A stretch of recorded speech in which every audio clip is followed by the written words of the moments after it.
Bom dia, irmãos.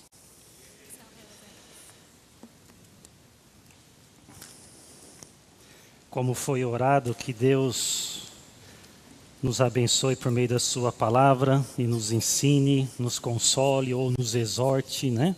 Precisamos de tudo isso.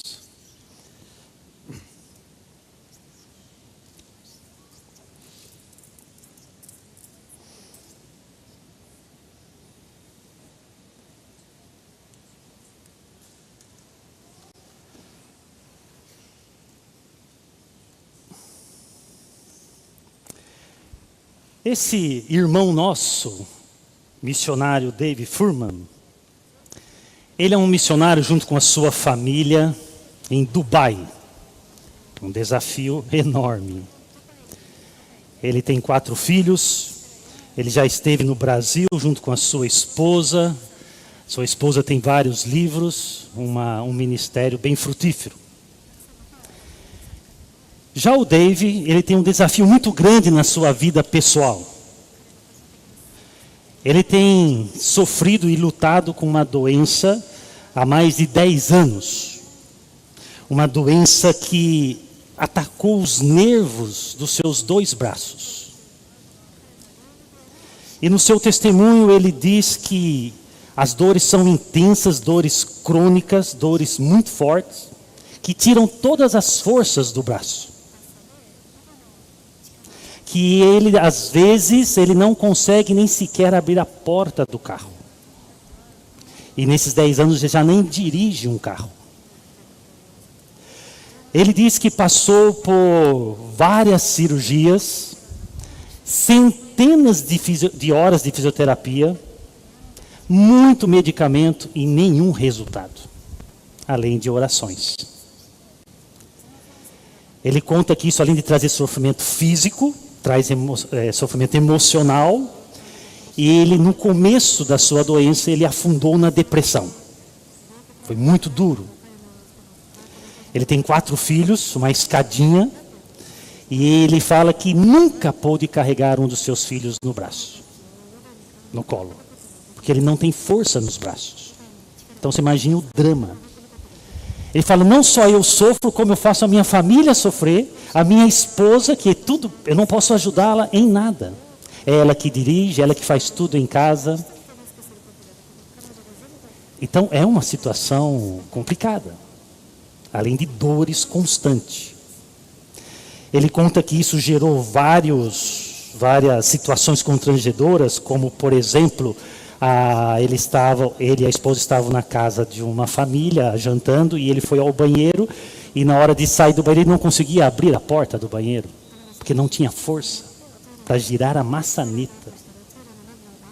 E ficou mandando um WhatsApp para a esposa, vem me socorrer, abrir a porta. Ele disse que certa vez ele estava no supermercado com a esposa e os filhos. A esposa empurrava o carrinho do mercado e carregava um menor no braço, e os outros 2 ele só segurava as mãos, e saíram do supermercado, foram para o estacionamento. A esposa abriu a porta do carro para ele sentar do lado do carona e ficou guardando toda a compra, e 2 senhoras passaram e falaram, que vergonha, você não ajuda a sua esposa? Sua esposa carrega a criança, guarda as compras, e você sentado aí? Ele falou que esse tipo de constrangimento é contínuo. E como ele mesmo disse, isso levou à depressão e perdeu a alegria. E certamente tem sido uma luta constante. Ele diz assim, a respeito do que ele passa. O sofrimento é um processo desorientador. E você anseia que ele simplesmente desapareça. Você nunca sabe quando um pôr do sol ou uma ida até a farmácia vai fazê-lo lembrar de coisas que oprimem seu espírito. Ou seja, a qualquer momento você pode ficar abatido. Às vezes, até o momento do silêncio levará a sua mente a vagar por emoções que você não pode controlar. A dor vai e vem, e não há como programá-la na agenda diária. ela vem e vai sem pedir licença. Essa frase que eu grifei, o sofrimento é um processo desorientador. Creio que a maioria de nós sabemos disso. O pastor Charles Spurgeon, um homem brilhante na história, inteligência, capacidade, Deus o usou muito, é muito frutífero a sua vida e seu ministério, um homem de fé, mas que lutou também com depressão. Certa vez ele se afastou por 6 meses do ministério só para poder cuidar da depressão. E ele disse que tinha dias que ele não conseguia sair da cama, absolutamente desanimado. Um homem de fé com depressão. Diz assim: quando a depressão vem sobre mim, sentia-me como um homem que estava lutando contra a neblina. Ela estava em toda parte, mas eu não conseguia dissipá-la. Não conseguia dissipá-la. Essa sensação de você estar perdido, desorientado. Nós usamos uma expressão que é muito comum, quando uma notícia tão ruim chega à sua vida, a gente usa a expressão, perdi o chão. Não é? O chão sumiu. Você fica como que caindo sem parar, não sabendo o que fazer. Que saída, que alternativa.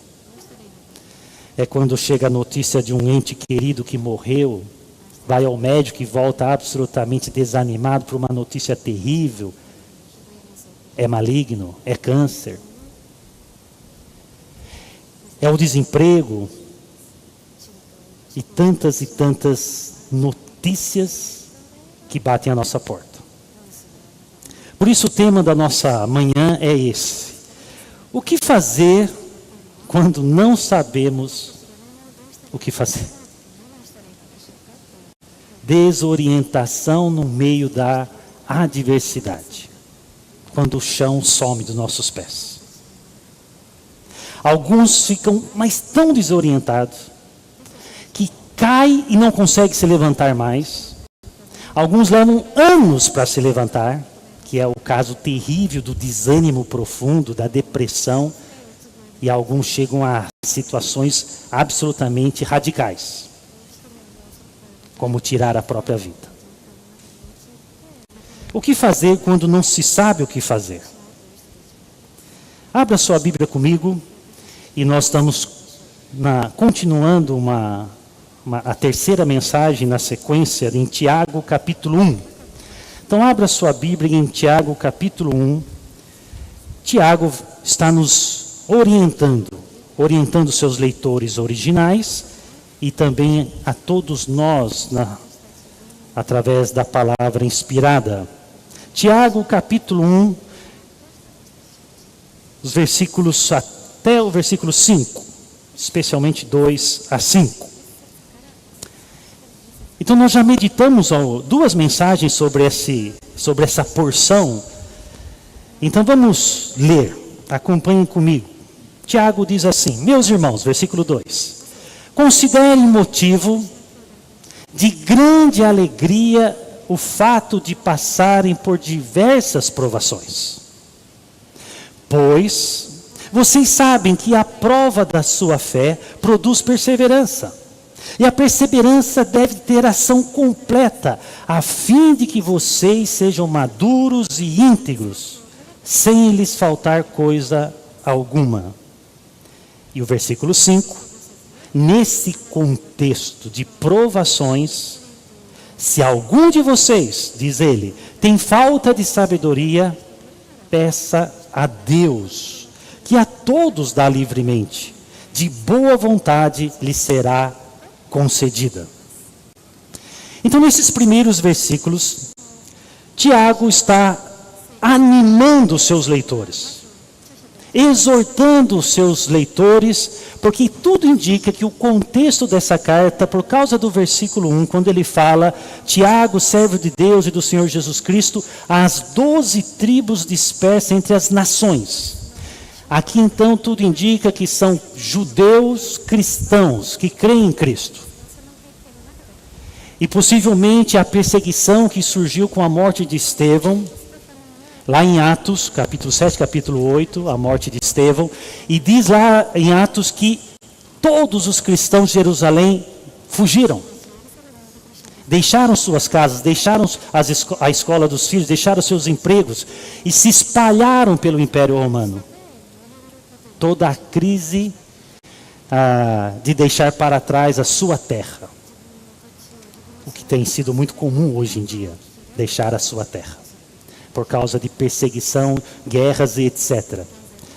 Então, o contexto é sofrimento. São provações. E Tiago começa a sua carta, que trata de vários assuntos, mas ele começa tocando nesse assunto. Irmãos, a vida é dura, mas não estamos sozinhos. Então nós já meditamos em pregações passadas que, apesar de a perseguição, o sofrimento de qualquer natureza é dura, há motivo de alegria. O Senhor nos faz crescer, amadurecer. O Senhor nos puxa para perto dEle. Nós nos tornamos mais santificados. As provações nas mãos do Senhor são pedagógicas. Não há maturidade sem uma graça desconfortável. E que mesmo que seja num contexto de dores, notícias ruins, há motivo de alegria. Uma alegria que é fruto do Espírito Santo. Já meditamos sobre isso. Então Tiago, ele diz: tenha motivo de alegria, porque o Senhor está trabalhando na sua vida. E no versículo 5, então, ele diz: o que fazer quando não se sabe o que fazer? Peça ajuda a quem sabe. O Senhor sabe o que fazer. Então, se alguém não está sabendo lidar com as suas provações, com as suas dores, com o seu sofrimento, está desorientado, o próprio Deus está dizendo: peça socorro a mim. Eu estou aqui para auxiliar. Nós temos promessas na Bíblia que são incondicionais. Deus vai cumprir. Mas a gente vê que tem outras promessas que Deus pede que a gente vá até Ele. Busque. Não fique desorientado ao ponto de abandonar a sua fé. O que acontece? De se decepcionar com Deus. E ficar aí num estado de profundo desânimo e pensar em desistir. O próprio Deus está dizendo: peça o meu socorro, peça discernimento, peça sabedoria, e livremente te darei.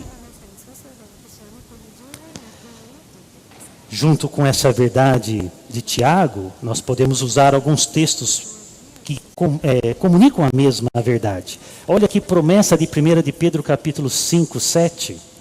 Lançando sobre ele toda a vossa ansiedade. Por que eu tenho que lançar ao Senhor?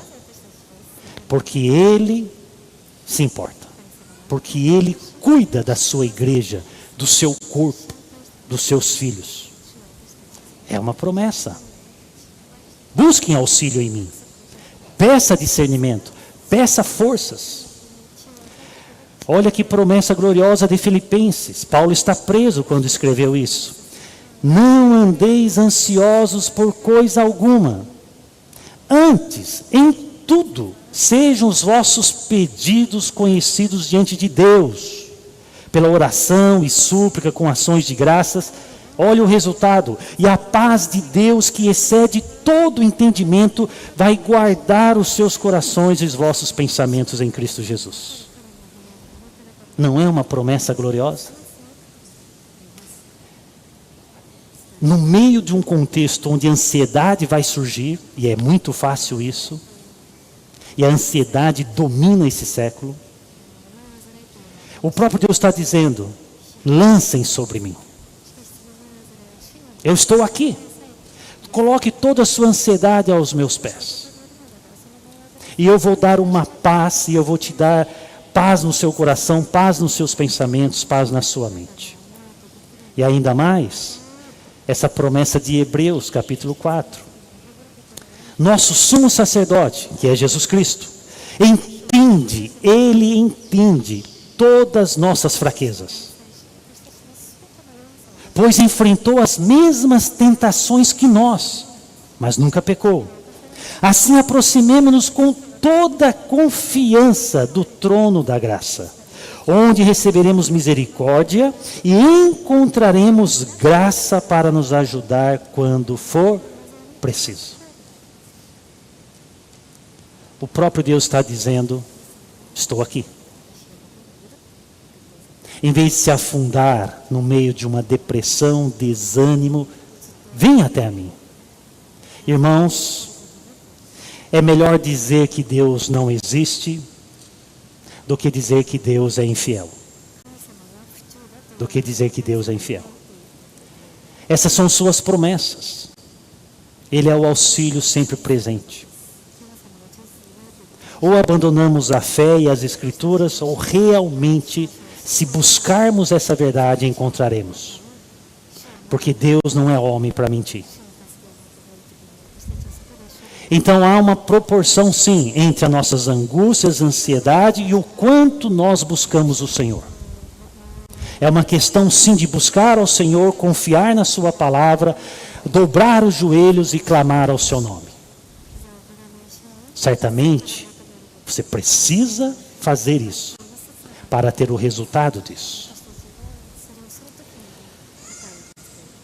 Mas infelizmente, sabemos, talvez você saiba até da sua própria vida, que nem sempre o sofrimento, a reação ao sofrimento é esse, de buscar ao Senhor. Certa vez fui pregar numa igreja, num acampamento de uma igreja, encontrei uma senhora e ela deu o testemunho dela, e ela tinha ficado viúva relativamente cedo, e logo em seguida ela perdeu um filho também, duríssimo. Enquanto ela dava o testemunho dela, mas quando ela falou que perdeu o marido, parece que a perda do filho ela tinha assimilado, mas quando ela disse que perdeu o marido, o semblante dela mudou. E mesmo que fazia já anos, deu para ver uma ira nos seus olhos. E ela disse exatamente, eu não entendo porque Deus permitiu, eu não consigo aceitar. É uma amargura que carrega no coração. Alguns que perdem a fé, abandonam a igreja, abandonam o caminhar com Jesus. O próprio Deus está dizendo, venha a mim. Nós temos a história do rei Josafá. Ele é um exemplo do que fazer quando não se sabe o que fazer. Tiago então orienta, peça sabedoria a Deus. 2 Crônicas capítulo 20, depois você pode ler na sua casa com bastante calma, vendo todos os detalhes, mas separando os versículos chaves, a gente vê o seguinte, essa é a situação, versículo 1 e 2 lá de Crônicas, das Crônicas. Os exércitos dos Moabitas e dos Amonitas e alguns Meunitas, 3 povos, declararam guerra ao rei Josafá, que é rei em Jerusalém. Mensageiros informaram a Josafá, um exército enorme de Edom vem de além do Mar Morto contra o rei. 3 povos, 3 reis se juntaram para atacar Jerusalém. Situação crítica. E Josafá está com um exército bem menor. Eles vão invadir, vão destruir a nossa cidade, o templo, vão escravizar e matar os nossos filhos. E ele é o monarca, ele é o líder do povo. O que fazer? O texto revela a reação. Ele diz, em nós não há força para resistirmos a essa grande multidão, esse exército que vem contra nós. E não sabemos nós o que fazer. Porém, os nossos olhos estão postos em ti. Ele está orando ao Senhor. Somos fracos. Eu não vejo saída. A vida de milhares, até de milhões de pessoas está na mão do rei, nas suas decisões. O que fazer? nossos olhos estão postos em Ti, Senhor. E o que Ele faz? E o que Ele faz são bons princípios para a nossa vida. Busque a direção de Deus em oração. Foi o que ele fez. Esse é um princípio bom para a nossa vida. Josafá ficou amedrontado com essa notícia e pediu orientação ao Senhor. Judá e habitantes de todas as cidades de Judá vieram a Jerusalém para buscar a ajuda do Senhor. O que fazer? Buscar o Senhor. A oração, nesse caso, não é o último recurso. É o primeiro. O dobrar os joelhos deve ser a primeira iniciativa. Já que no contexto de provações, dores, nós ficamos desestabilizados, desorientados. E as emoções tomam conta e é o pior momento para tomar uma decisão. Quando estamos debaixo de muitas emoções desequilibradas. Dobre o joelho, busque ao Senhor.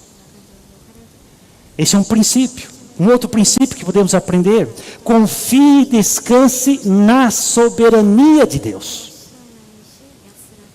Diz o versículo 6 lá das Crônicas, capítulo 20: ó Senhor, o Deus de nossos antepassados, ó Senhor, o Deus de nossos antepassados, somente Tu és o Deus que está nos céus.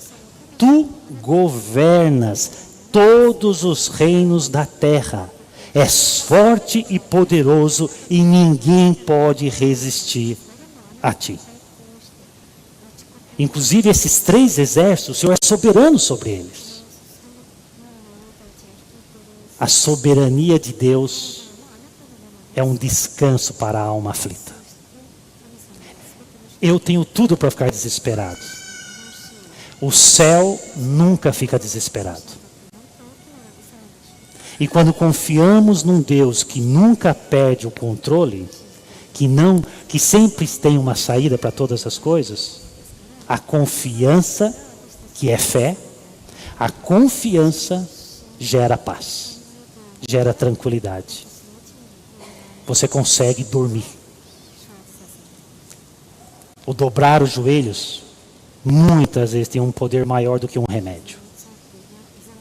A paz do Senhor te dará sono. Confie e descanse na soberania de Deus. E por fim, ouça e obedeça a palavra de Deus.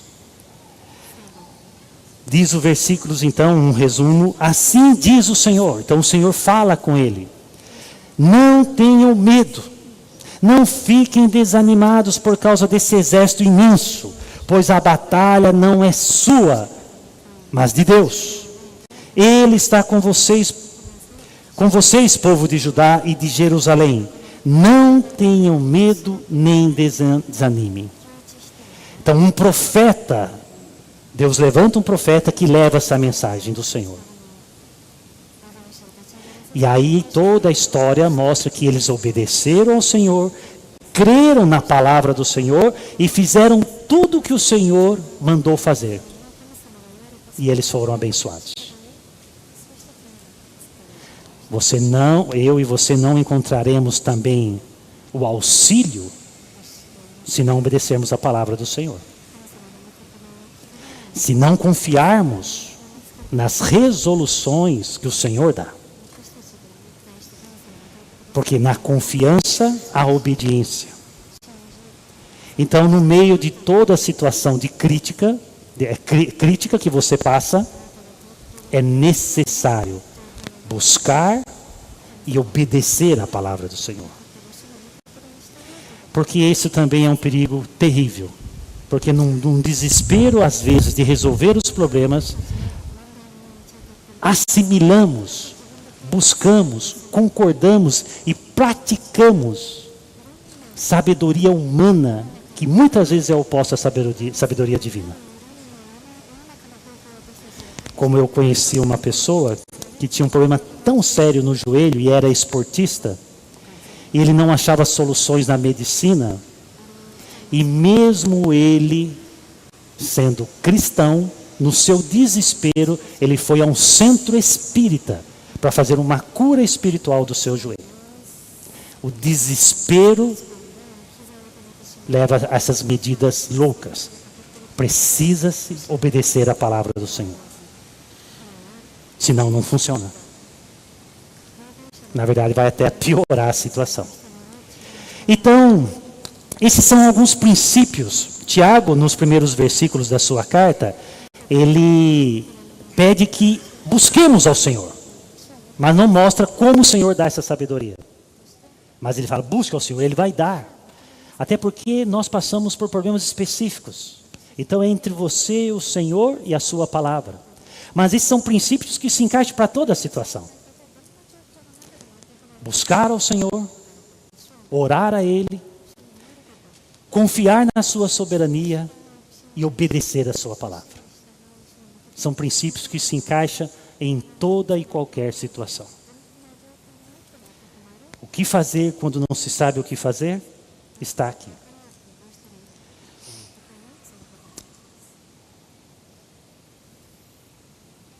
Voltando para Tiago, no capítulo 5 de Tiago, convido você a abrir a sua Bíblia no capítulo 5. É interessante que Tiago, ele começa e termina a sua carta falando sobre o sofrimento e dando orientações, palavras de Deus para nós. Então no capítulo 5, versículos 7 a 11, ele volta ao assunto de sofrimento e aqui ele dá algumas orientações. Peça sabedoria a Deus e agora ele coloca mais algumas coisas. Então veja comigo 7 a 11. Eu vou ler aqui, não vai ser projetado. Diz assim: portanto, irmãos, sejam pacientes até a vinda do Senhor. Vejam como o agricultor aguarda que a terra produza a preciosa colheita, e como espera com paciência até virem as chuvas do outono e da primavera. Então ele está pedindo paciência para os seus leitores e dá o exemplo do agricultor. Continua, versículo 8. Sejam também pacientes e fortaleçam o seu coração, pois a vinda do Senhor está próxima. Fortaleça o seu coração. O Senhor vai voltar. Irmãos, não se queixem um dos outros, para que não sejam julgados. O juiz já está às portas. Irmãos, tenham os profetas que falam em nome do Senhor como exemplo de paciência diante do sofrimento. Ele citou o agricultor e agora ele cita os profetas. Sejam pacientes como os profetas. E o versículo 11, como vocês sabem, nós consideramos felizes aqueles que mostram perseverança. Vocês ouviram falar sobre a perseverança de Jó e viram o fim que o Senhor lhe proporcionou. O Senhor é cheio de compaixão e misericórdia. Nesses últimos versículos da carta, ele bate várias vezes na mesma tecla. Sejam pacientes. Não consegue ser paciente? Peça a ajuda do Senhor. Lembra do começo da carta. Agora, o que é interessante observarmos algumas coisas, ele citando esses três exemplos, ele cita o exemplo do agricultor, dos profetas e Jó, como exemplos de pessoas pacientes e perseverantes. O agricultor tem que plantar, tem que esperar para colher. Não adianta ter pressa. O tempo de Deus. Os profetas pregaram, foram perseguidos. A gente lê os profetas, eles têm crise, eles têm a impressão que Deus às vezes não está fazendo nada. Abacuque é um exemplo clássico. E os profetas foram presos, alguns foram mortos, alguns foram cerrados aos meios. Eles tinham paciência, e na paciência eles viram o Senhor cumprindo as promessas, as profecias no tempo do Senhor. E Jó, um exemplo de que um justo pode sofrer.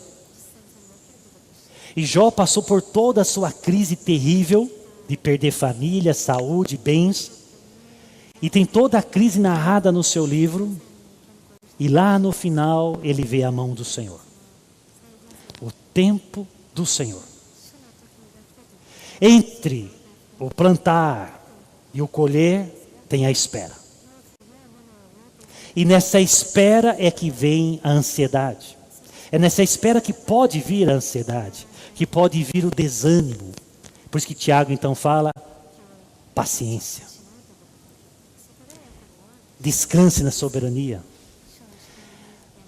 No versículo 7, 8 e 10 que acabamos de ler, ele usa uma palavra específica para a paciência. Você sabe que o Novo Testamento foi escrito na língua grega. E no versículo 11, 2 vezes ele usa outra palavra. É interessante que, depende da versão que você está usando, no versículo 7, 8 e 10, na NVI é traduzido como paciência. No versículo 11, 2 vezes traduzido como perseverança.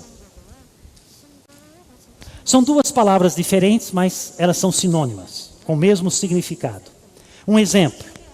Na Bíblia NVT, o versículo 11, diz lá, consideremos felizes aqueles que permanecem firmes em meio à aflição. Vocês ouviram falar de Jó, um homem de muita perseverança. Então, é a mesma palavra traduzida de 2 maneiras. Permaneçam firmes. Na NVI, paciência. Tem Bíblia que é paciência. Na Revista e Atualizada, o versículo 11 está assim: eis que temos por felizes os que perseveram firmes. Tendes ouvido a paciência de Jó. O que é interessante aqui, quero mostrar que a palavra paciência e perseverança são sinônimas. E elas podem ser traduzidas como paciência, constância, firmeza, perseverança. Isso é significativo, porque o conceito que temos de paciência, às vezes, não é bíblico. E Tiago está mostrando que os agricultores, que Jó, os profetas, eles eram pacientes que perseveravam. A ideia de Tiago é exatamente como a gente vê a mesma palavra do versículo 11, capítulo 5, traduzido lá em Hebreus 12. A respeito de Jesus, olha o que diz Hebreus 12, 2. Tendo os olhos fitos em Jesus, o autor e consumador da nossa fé, ele, pela alegria que lhe fora proposta, suportou. Em Tiago é traduzido por paciência ou perseverança. Suportou a cruz, desprezando a vergonha, e assentou-se à direita do trono de Deus. O que é que o Senhor Jesus fez? Ele suportou. Ele resistiu. Ele foi perseverante na sua agonia, no seu sofrimento. Na sua oração, na véspera da crucificação, não seja feita a minha vontade, mas a tua. Não há uma opção de abandonar a cruz, mas de suportá-la. Aqui é traduzido então como que Cristo suportou. Irmãos, Tiago está orientando aqui a sermos pacientes ou perseverantes.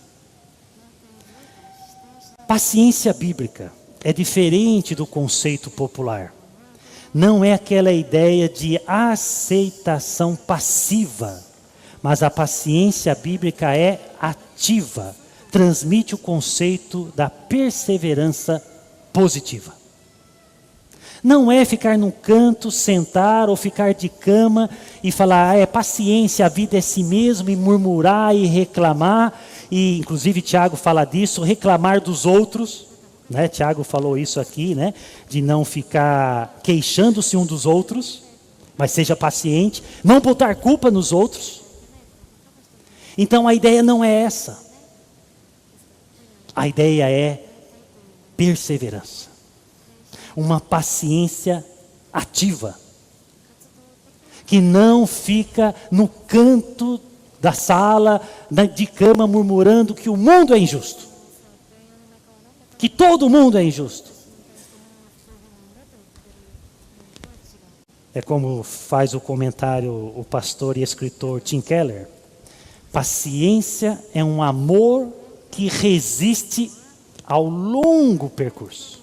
Não é fácil amar, mas ele resiste a um longo percurso. É resistir sob circunstâncias difíceis, sem desistir e nem ceder à amargura. Significa trabalhar quando a recompensa é protelada, adiada. É o exemplo do agricultor.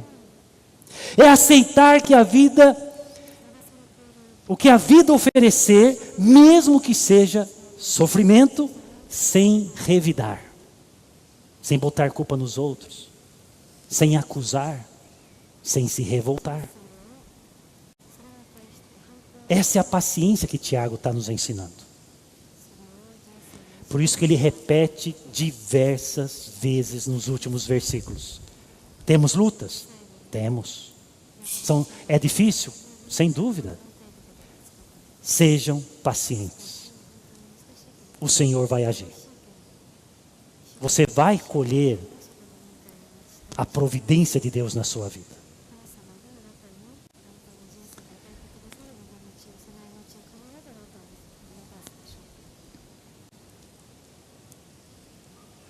É como aconteceu na vida dessa irmã nossa, lá do século 17, Mary Duran. Ela era francesa, tinha apenas 18 anos de idade. Algumas fontes falam que ela tinha até 16 anos, mas muito jovem. Nessa época do século 17 na França, era proibido ser protestante, fazer culto público, pregar livremente o evangelho. Ela, quando tinha 4 anos de idade, seus pais foram presos. Qual foi o crime? Fazer um culto em casa. Mas mesmo sob ameaças, adorar ao Senhor é uma razão de vida. Fizeram um culto em casa e ela nunca mais viu seus pais. Morreram na prisão. Mais tarde, o seu irmão se torna pastor, o que era, naquele contexto, muito arriscado. O seu irmão foi preso.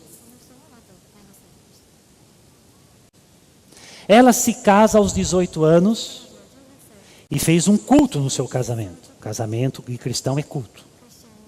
Ela fez um culto. E ela foi acusada disso por fazer um culto. E ela foi presa, porque o culto foi na sua casa.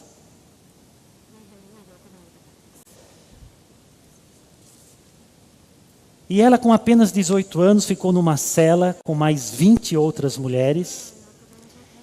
E as autoridades disseram o seguinte para ela: você pode sair da prisão em troca de uma única frase, bem curta.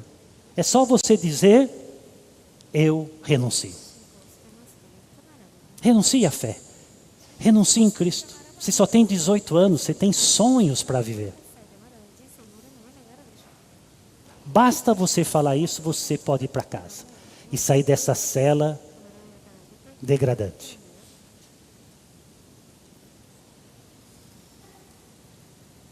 (18 anos, não esqueça disso. E ela escreveu na parede da sua cela, quando disseram para ela dizer: eu renuncio.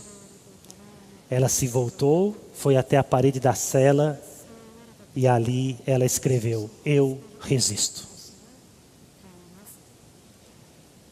E lá ficou por 38 anos fazendo o mesmo.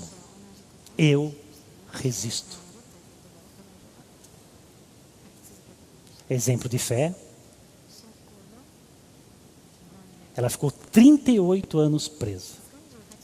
Foi liberta no finalzinho lá da sua vida. 8 anos depois da sua libertação, já idosa, morreu.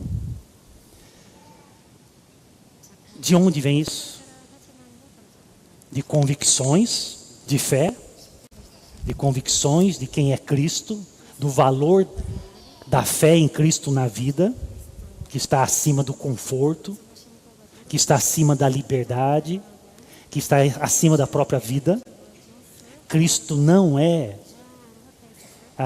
um deusinho qualquer, Ele é Senhor absoluto. Eu persevero, eu resisto, eu permaneço. 38 anos numa cadeia é dureza. Essa é a paciência cristã. Essa é a perseverança de Tiago nos ensina. Até porque em Gálatas 5 fala que um dos frutos do Espírito é paciência. Que algumas Bíblias traduzem por longanimidade. Longo ânimo. Quando vem as aflições, o meu ânimo não se abate. O meu ânimo é longo. Eu resisto. Na força do Senhor. Na força que o Senhor dá. Como na pregação anterior, a alegria do Senhor é a nossa força. Então é o Espírito Santo que, se você buscar, obedecer sua palavra, dobrar os seus joelhos, é o fruto do Espírito na vida do cristão. Paciência, que pode ser traduzido como perseverança. Eu resisto.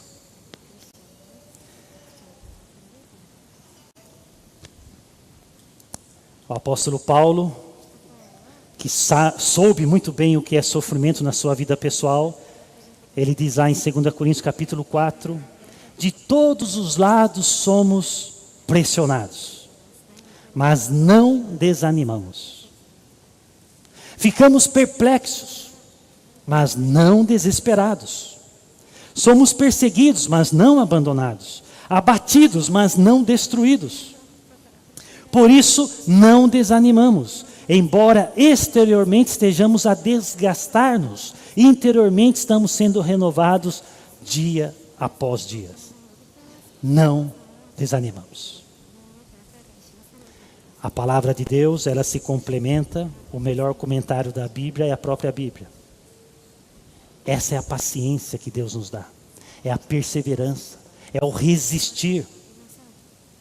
A vida é dura, mas Deus está ao nosso lado. Não murmuramos, não desanimamos, não abandonamos o caminho estreito. Não jogamos a nossa cruz fora, carregamos. O Senhor nos dá força para não desanimar. Está precisando dessa força? Peça a Deus. Está precisando de sabedoria, discernimento, a paciência bíblica? Peça a Deus. Dobre os seus joelhos. Experimente orar para ver o que acontece.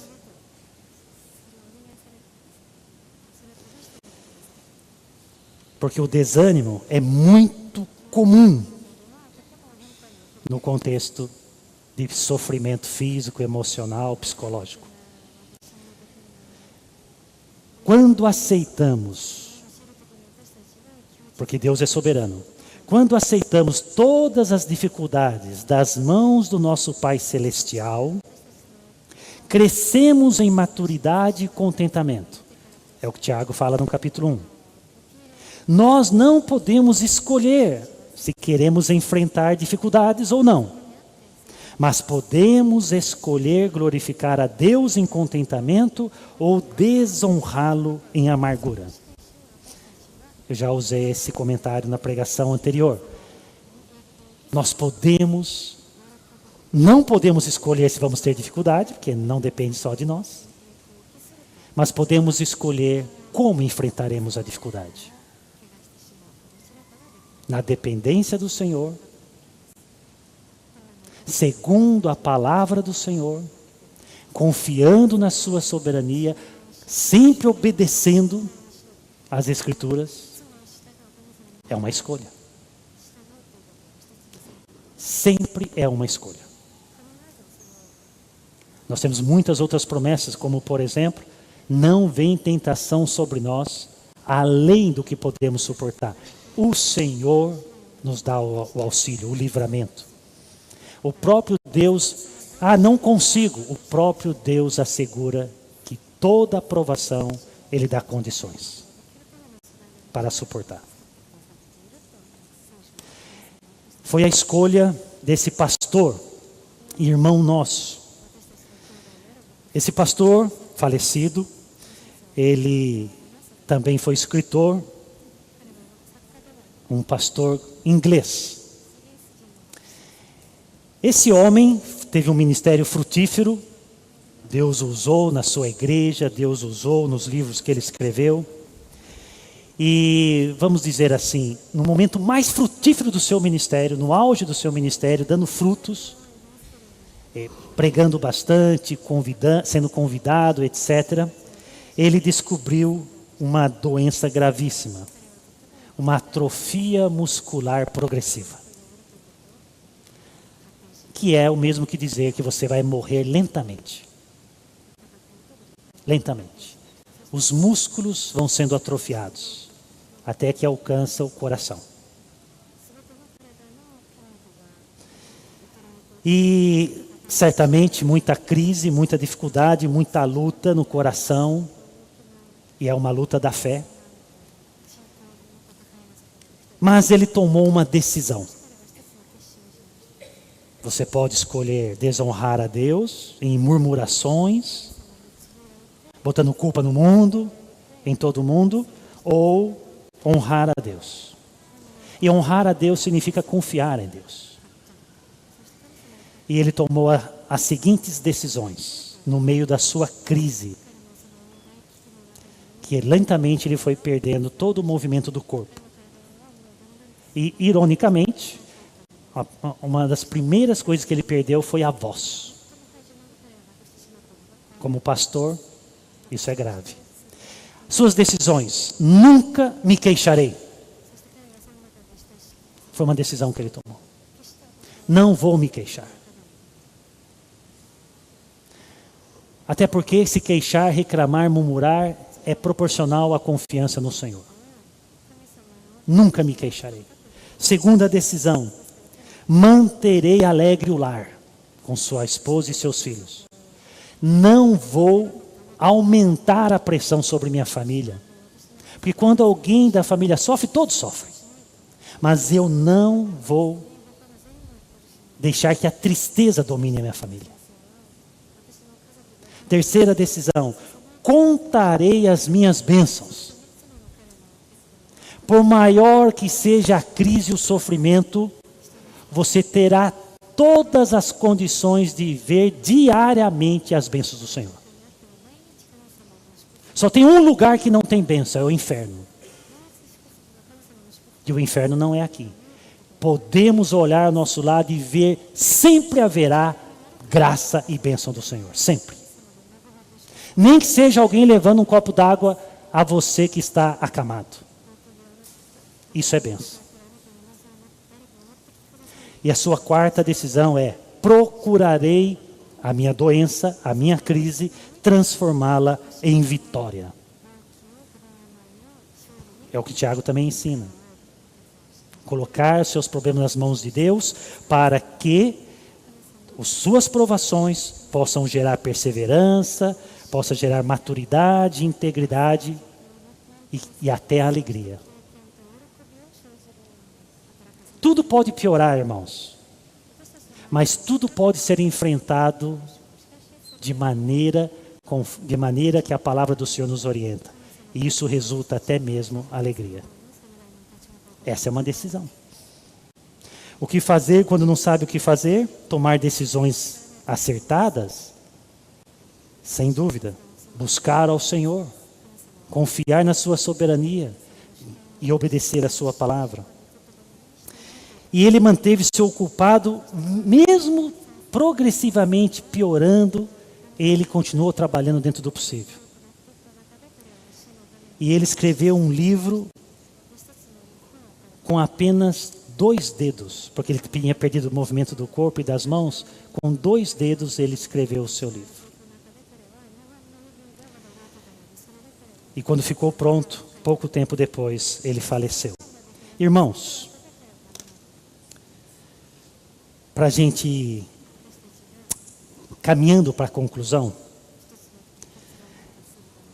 Tiago nos orienta a buscar a direção do Senhor no meio das provações, que o Senhor vai dar discernimento, o Senhor vai dar sabedoria. No capítulo 5, o Senhor vai dar paciência, a paciência que persevera, a paciência que resiste. Dentro desse pacote, nós precisamos ter a teologia correta, os conceitos corretos sobre o sofrimento. Aqui eu compartilho com os irmãos 4 nãos essenciais no sofrimento, que precisa estar na sua vida. Primeiro, é possível um crente fiel passar por um sofrimento para o qual não encontre alívio nessa vida terrena. Isso é possível.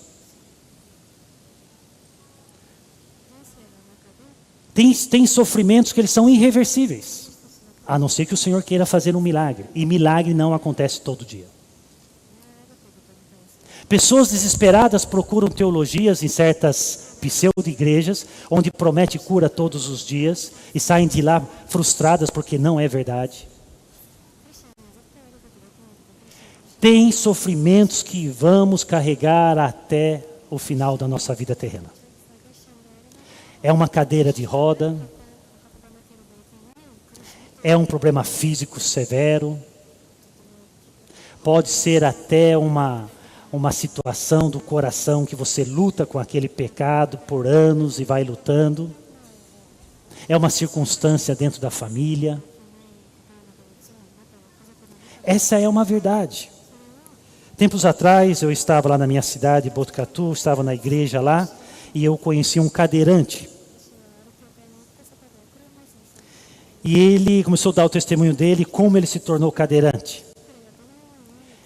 E ele disse que estava na capital, São Paulo, e ele estava caminhando lá no centro, muito calor, muito quente, e ele resolveu tomar um suco, uma coisa gelada.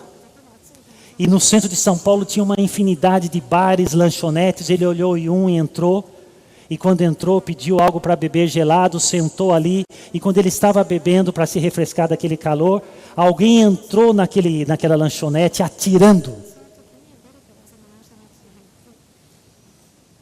E ele se jogou ao chão, e depois que aqueles tiros pararam, ele não conseguiu levantar. Um tiro tinha atingido suas costas, a sua coluna. Era alguém que entrou para matar uma pessoa que estava dentro do bar, da lanchonete. E ele falou assim para mim: tinha tantos bares e lanchonetes ali, por que eu entrei naquele? Por que aquele dia eu fui ao centro? Por quê? Por quê? E se eu tivesse ido para outro lugar? E se eu? Irmãos, o cis não existe. E segundo, vai torturar o seu coração para toda a vida. Não tem si, tem a realidade. Tem a soberania de Deus. E se? E se eu não fosse, se eu não viesse? Não tem si. E se Deus me curasse? Talvez não cure. Essa verdade precisa ser aceita no nosso coração. Tem que aceitar. Pessoas morrem, saúde se perde, tem problemas nessa terra que são irreversíveis. Tem gente, crente, que está há 50 anos numa cadeira de roda. É uma verdade que precisa ser aceita. Precisamos da paciência. Um segundo não essencial: a dor e sofrimento não são a palavra final e definitiva em nossas vidas. Se no primeiro nós temos que aceitar, no segundo nós temos que crer nessa verdade. Se no primeiro é como o apóstolo Paulo disse, que ele tinha um espinho na carne e pediu para o Senhor tirar, e o Senhor não tirou. É uma verdade que ele enfrentou. Mas tem a verdade número 2 também. A verdade número 2 é que, por mais que o sofrimento seja duro, O sofrimento não é a palavra final. A palavra final está lá em Apocalipse capítulo 21 e 22, nos últimos 2 capítulos da Bíblia, no final da Bíblia. Lá está a palavra final. Que um dia o Senhor vai enxugar todas as lágrimas. Que haverá ressurreição. Haverá novos céus, nova terra e novos corpos. Haverá um coração regenerado, uma mente regenerada. Não haverá angústia, não haverá ansiedade, não haverá dor, não haverá luto. Essa é a palavra final. E essa é a nossa esperança. O sofrimento não dura para sempre para aquele que tem Cristo em sua vida. Essa é a promessa. Que precisa ser crida. E vivermos nessa paciência. Como o Tiago fala no capítulo 5, 2 vezes ele cita a volta de Jesus. Paciência, Jesus vai voltar. Vai acabar. Todo sofrimento é por enquanto. Não é definitivo. Quem está numa cadeira de roda terá suas pernas regeneradas. A palavra final é de Deus. E a palavra de Deus diz, não entre em desespero. É só ler o final da história. O bem reinará. A graça vai restaurar todas as coisas. Temos que crer nisso e viver nessa expectativa, nessa perseverança e paciência. Enquanto estamos nesse mundo, desistir não é uma opção viável. Como o apóstolo Paulo, que nós acabamos de ler, não desanimamos.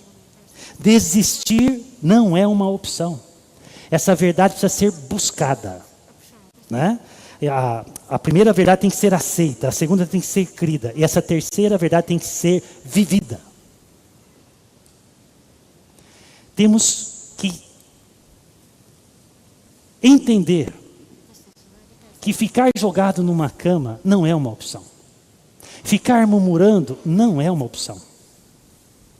E que tirar a própria vida não é uma opção. Nós estamos numa geração que estão entendendo que tirar a vida é uma opção no meio do sofrimento. Numa igreja que eu fui membro por muitos anos lá em Botucatu, São Paulo, semana passada um garoto de 15 anos tirou a vida. Essa não é uma opção. Desanimar não é uma escolha viável. Precisamos lembrar das palavras de Jesus. Sim, no mundo tereis aflições, mas tende bom ânimo. Tende bom ânimo. Se apegue nas promessas. Busque o auxílio do Senhor. Peça sabedoria nas crises. Peça a sua força. E quarta verdade.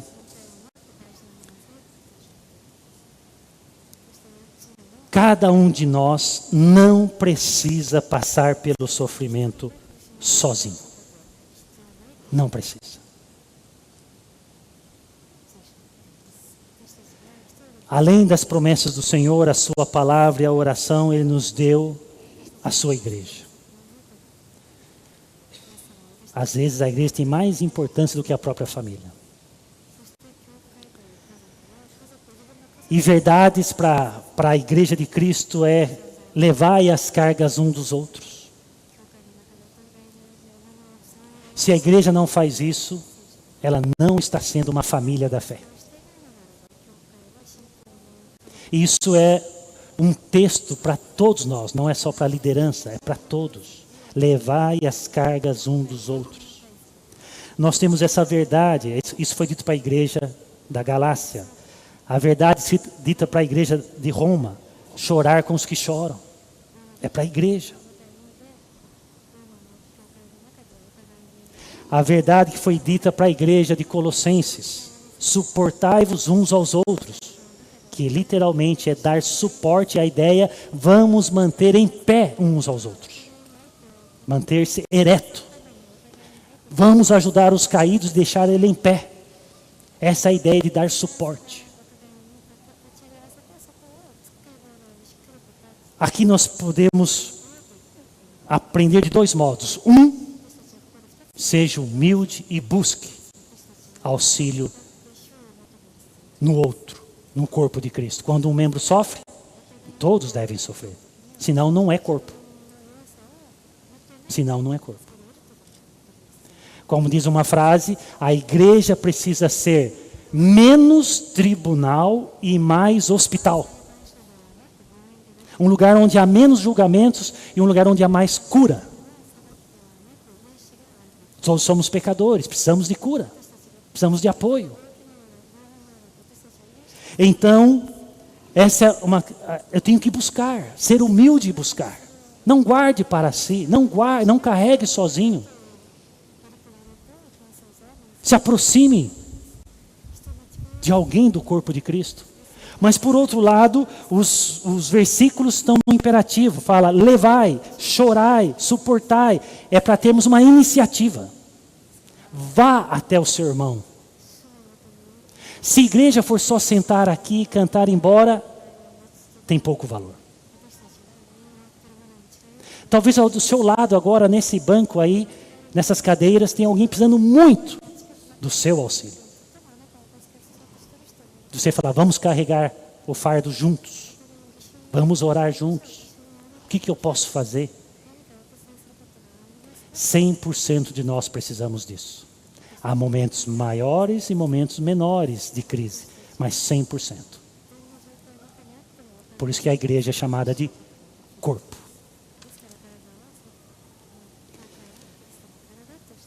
A verdade número 1 precisa ser aceita, a número 2 precisa ser crida, a terceira precisa ser vivida e essa quarta precisa ser buscada.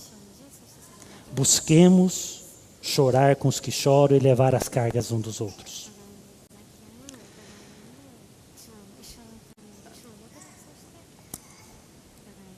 Ó Senhor, o Senhor é minha força e o meu escudo. Nele o meu coração confia e dele recebo ajuda. Meu coração exulta de alegria e com o meu cântico lhe darei graças. Quem é a nossa força? O Senhor. Ele é o meu escudo, o protetor. É nele que o meu coração confia. E na confiança, a paz. Na confiança, há equilíbrio emocional. Na confiança não há desespero. Então, irmãos, eu não consigo confiar. Eu não consigo descansar. Então faça o que Tiago nos manda fazer. Se algum de vocês tem falta de sabedoria, peça a Deus, que a todos dá livremente de boa vontade e lhe será concedida. Eu não sei exatamente do que você precisa, mas o Senhor sabe. Você não sabe o que fazer, o Senhor sabe o que fazer. Busque ao Senhor. Busque a sua igreja, que também é buscar o Senhor, porque a igreja é do Senhor. Que Deus nos ajude, irmãos. Que Deus nos abençoe cada um de nós em nossas lutas. Vamos orar.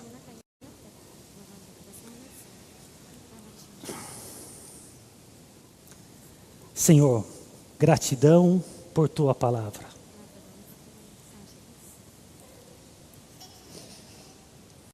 Tua palavra que não nos deixa sozinhos, nos orienta, nos consola, nos dá discernimento, equilíbrio, fé, esperança, consolo e exortação. Ajude-nos a sempre confiarmos na tua palavra. Senhor, ajude cada coração aqui com suas lutas, dores, temores, ansiedade. Abençoe essa igreja para que seja igreja, de fato. Ensina a mim, a me importar mais com o meu irmão que sofre, chorar com ele, ajudá-lo a carregar seu fardo. Obrigado, Senhor, que o Senhor está à nossa disposição. O Senhor se coloca à disposição para nos auxiliar. Ajuda-nos, ó Deus, a não nos perdermos. Dá-nos a paciência, a perseverança, a resistência que vem do Senhor. E muito gratos somos, porque a nossa leve e momentânea tribulação está produzindo em nós, por Tua graça, um peso de glória. Obrigado pelo Teu auxílio. Em nome de Jesus. Amém.